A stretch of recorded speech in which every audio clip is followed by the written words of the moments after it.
Muhammad said that Adam, when he was created, was made in the image of Allah, and he was 60 cubits tall. A cubit is basically this, a forearm. Apparently, humans became shorter since Adam. But when humans go back to heaven, they will be tall again, like Adam. I'm not sure what we're supposed to do with that information. If everyone is that huge, so we are relatively not really big, then what exactly is the point? Maybe in the old climate of 7th century Arabia, this was something that impressed people, made them think, wow, I will be 60 cubits tall?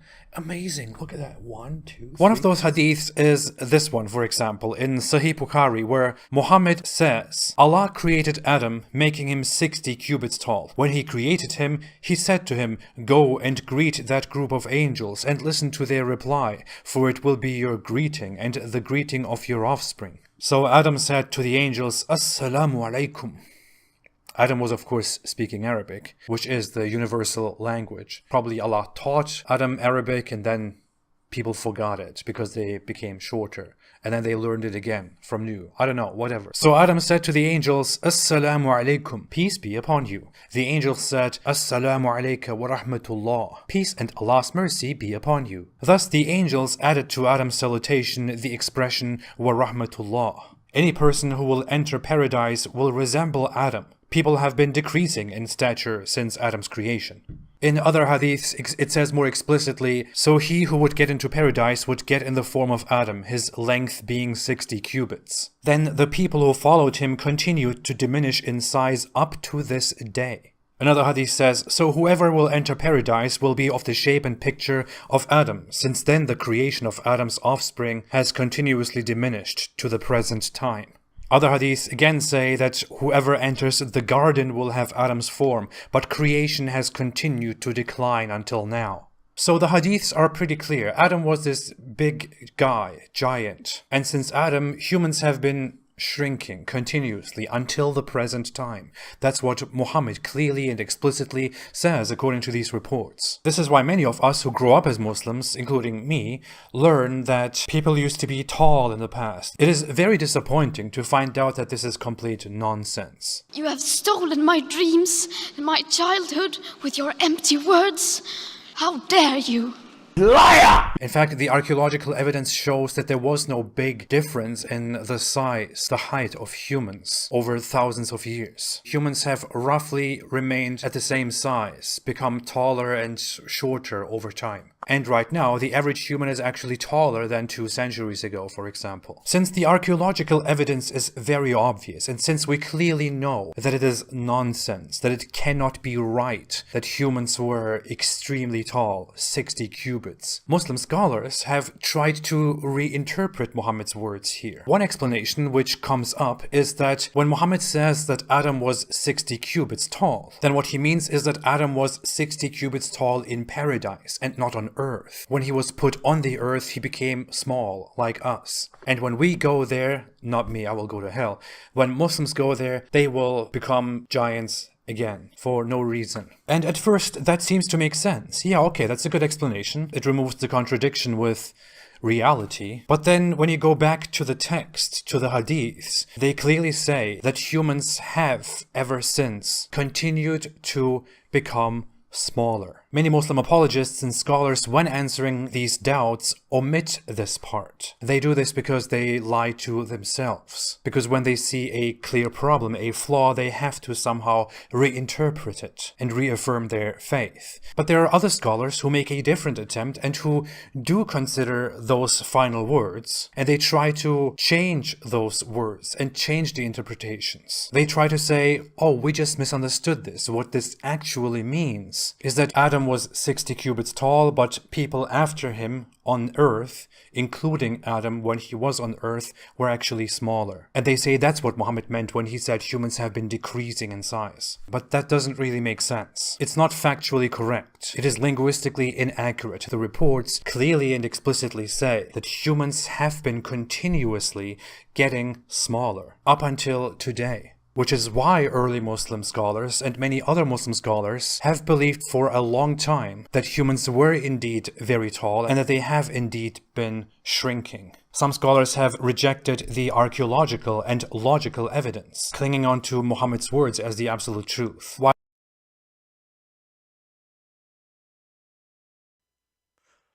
The first point to refute these claims by apostate prophet is that the first point is that this hadith is saying Adam was 90 feet tall in heaven, not on earth. The height of Adam was 90 feet tall, or 60 cubits, according to this hadith, and other hadith reports clarified that it was in the heavens. So I'll just focus on the last part of that hadith, or the bold part of the hadith. It says, all of them will look alike and will resemble their father Adam in stature, 60 cubits or 90 feet tall in the heavens. This hadith is found in Sahih Bukhari, book 55, hadith 544, and it's in the English translation of Sahih Bukhari, it's hadith 3149.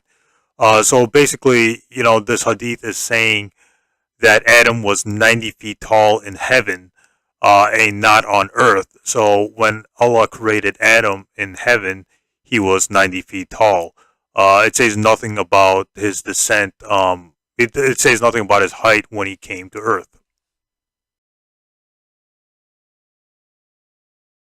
This clarifies the first point that Adam's height was 90 feet tall, or 60 cubits in heaven or in paradise, according to this hadith, and it does not say anything about his height after he landed on his planet. Like I said before, thus Adam was short on earth. He had a short height on earth. He wasn't 90 feet when he landed on earth. However, when Adam landed on earth, he was still taller than normal human beings are today, and I'll be getting into the evidence for that in a little bit. This is also illustrated in other hadith.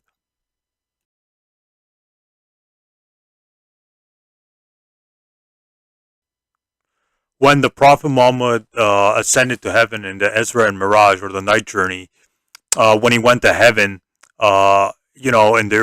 in his early ministry in Makkah, he saw Abraham in heaven, and Abraham was so tall his head could not be seen. In this hadith is found in Bukhari, volume 4, page 346, hadith 3354, thus establishing the point that you're only 90 feet tall in heaven and not on earth.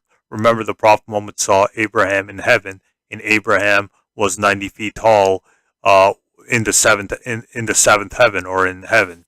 So this clarifies the point that you're only 90 feet tall in heaven, and Adam was only 90 feet tall in heaven, not when he was on earth. The other point I want to make is this is, it kind of makes sense for atheists to reject this hadith, but it doesn't make sense for Jews or Christians, or the Judeo-Christian reader, to reject this hadith as scientifically absurd. The reason why is because the Bible mentions giants all over the place. Giants are mentioned in the Bible in several different places, especially in the Old Testament. These giants were descendant from Adam, because all mankind came from Adam, according to the Old Testament, New Testament, and the Quran.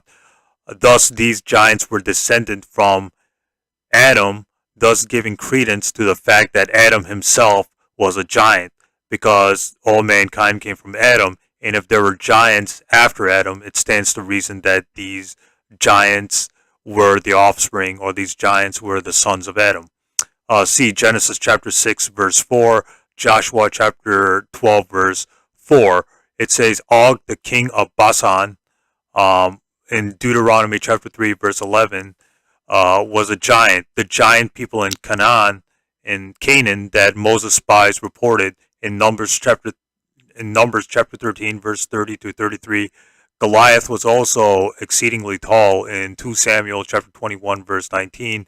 And Anakites were tall also in Deuteronomy chapter 9, verse 1 to 2, are all examples of giants in the Bible. Not only that, but we see that there were giants who were fathers of other giants, or descendants of other giants. See 1 Chronicles chapter 20, verses 4 through 8. So giants existed even before the rise of Islam, even before, according to Old Testament times, according to biblical times, giants existed. Thus, giants were the offspring of Adam. Thus, Adam was also taller than normal human beings are today. Thus, supporting the Hadith. Also, see Amos chapter 2, verse 9, where the Amorites were described as tall as cedars. So the Amorites were also giants, or they were very tall, taller than normal human beings are today. There were also tribes and groups of giant people in ancient times, so humans at one point were taller than they are today. An Old Testament scholar, in commentating on 2 Samuel chapter 21 verses 16 to 22, asserted that Raphat was the tribe father of the Rephaim, an ancient tribe of gigantic people, a statue of whom only a few families were left even in Moses' time. In the references there, commentary on the Old Testament, volume 2, page on Joshua, Judges, Ruth, 1 and 2 Samuel, page 680. So, there were tribes and groups of giant people in biblical times, or there were people who were taller than humans are, than modern humans are today, according to the Old Testament.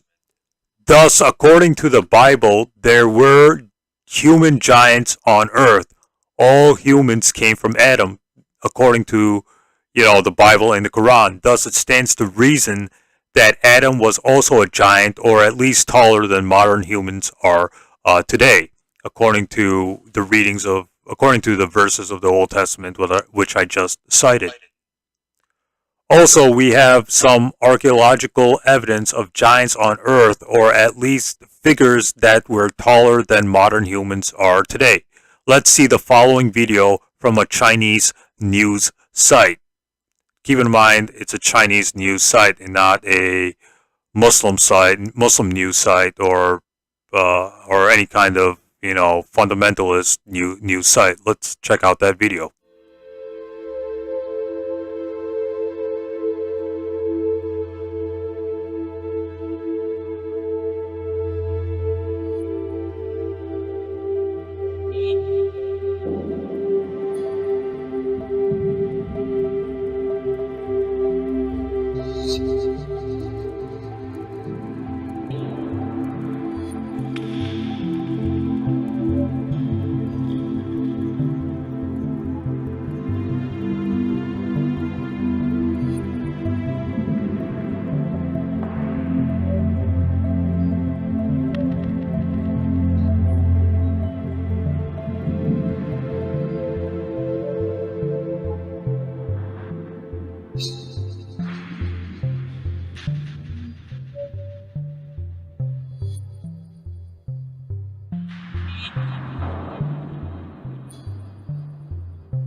Now, there are skeletons that were found in archaeological sites, which were human skeletons, which were taller than modern humans from all around the world, like America. Let's check out some images of those giant human skeletons, etc. The next picture is a bone of a Roman giant from the 3rd century, proving that humans were once taller than modern humans are today. In 1991, the oldest complete skeleton of an individual with gigantism was unearthed from a territory just outside the city of Rome. Their body was that of a young man buried in an abnormally large tomb to accommodate his above average size sometime in the 3rd century AD. So that's the bone of the remains of the person they found.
What is indeed significant is that many giant versions of other creatures existed in the past or still exist today.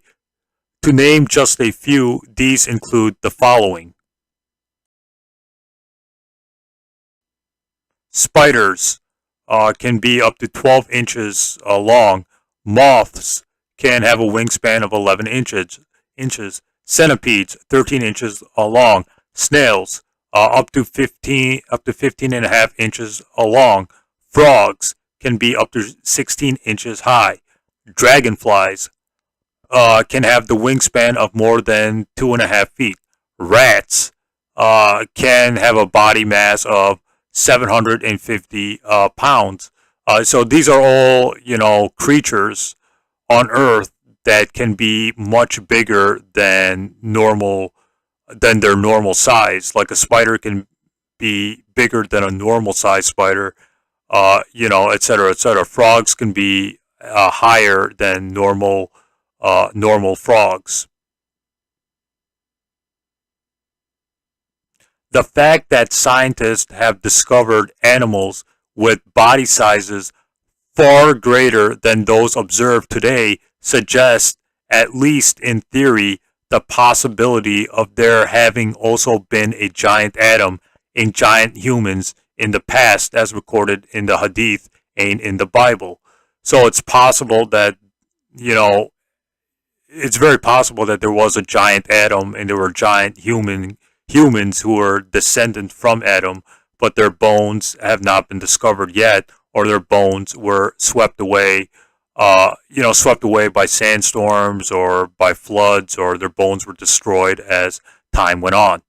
Conclusion of this video would be that according to the Hadith, Adam was only 90 feet tall in heaven. When he came to earth, he was short, but still taller than modern humans are today.